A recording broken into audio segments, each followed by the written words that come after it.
এটা বলার উদ্দেশ্য হলো আপনি মার্কেটে সর্বোচ্চ প্রফিট নিতে চান, এটুকু সবচেয়ে বড় কথা। আপনাকে অন্যকে প্রফিট করতে দিবেন, নিজেও করবেন, অন্যকে করতে দিবেন। আপনি একটা শেয়ার যদি 10 টাকা লেভেলে 5 লক্ষ শেয়ার কেনেন, আর এটা যদি 5 লক্ষ শেয়ার আপনি কিনতেন 10 টাকা, এই শেয়ারটা প্রতি 10 পয়সাতে কত টাকা হেরফের হচ্ছে? 50,000। 50,000। আপনি যদি একটা শেয়ার 3 দিন পরে যদি 50,000 টাকা 1 লক্ষ টাকা প্রফিট হয়, আপনি চিন্তা করতেছেন, ধরেন 10 টাকা একটা শেয়ার কিনতেন, 10 টাকা 50 পয়সা হয়ে গেল, আপনার 5 লক্ষ শেয়ার, মানে আপনার 2.5 লাখ টাকা। 2.5 লাখ টাকা দেওয়ার পরে আপনি বলতেছেন যে এই শেয়ারটা আমি তো পারবো। আপনার এখন হলো যে আপনাকে লোভে পেয়েছে, মানে আর 10 পয়সা বাড়লেই 3 লক্ষ টাকা আমি লাভ। এই শেয়ারটা 50 পয়সায় গিয়ে এই শেয়ারটা ব্যাক করছে 40 পয়সায়। তখন আপনি আবার দেখতে বসলেন যে আমি 50 পয়সা লাভ দেখলাম, 2.5 লাখ শেয়ারটা আমি প্রফিট নিয়ে আমি এখন 40 পয়সা আমি শেয়ারটা আমি লাভ নিব।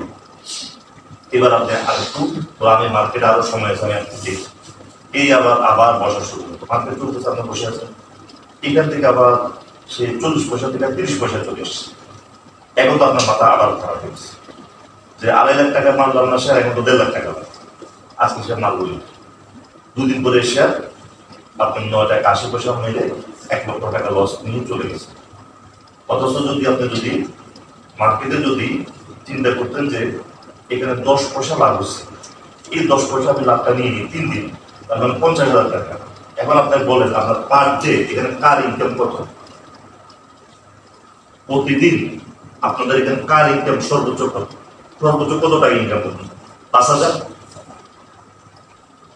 10,000, 2,000, 1,000 করেন তো? একটা ফোনের মাধ্যমে একটা ট্রানজাকশনে 3 দিনে একটা শেয়ারে 5,000 টাকা লাভ হওয়ার পরে আপনি বলতেছেন আমি প্রফিট নিব না। অথচ সারাদিন পরিশ্রম করার পরে 1,000 টাকা প্রফিট হয় না। কিংবা যারা বড় চাকরি করে তারা হয়তো পার ডে 5,000 টাকা ইনকাম করে, কিন্তু একটা ফোনে আপনার লাভ হলো 10,000 টাকা, 5,000 টাকা। আপনি এই শেয়ার মার্কেটে আসলে এই টাকা মনে হয়। আর আপনার যদি এই টাকাটা বুক করতেন, আপনার দেখেন কত লক্ষ টাকা আপনার টাকা হইল যদি 10 পয়সা করে যদি আপনি নিতেন, 10 পয়সা।